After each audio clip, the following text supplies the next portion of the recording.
अस्सलाम वालेकुम। सिविल अस्पताल में आई खातून को वहाँ की सिक्योरिटी गार्ड खातून ने धक्का दिया तो उसके साथ आए नन्हे बेटे ने सिक्योरिटी गार्ड खातून से पूछा कि आपने मेरी वालदा को धक्का क्यों दिया। तो उस सिक्योरिटी गार्ड खातून ने उस बच्चे के मुंह पर भी थप्पड़ रसीद कर दिया और थाना रंगपुरा पुलिस को बुलवाकर उसके हवाले कर दिया।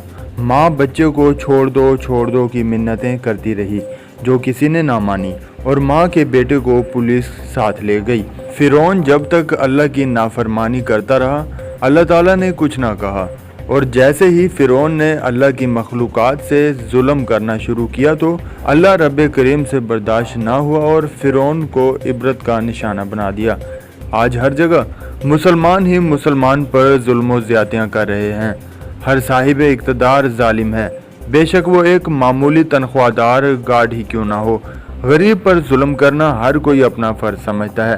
सियालकोट सिविल अस्पताल में एक अफसोसनाक वाक़या, सिक्योरिटी गार्ड खातून ने दूसरी औरत को धक्का दिया जबकि इसके साथ बेटा भी था।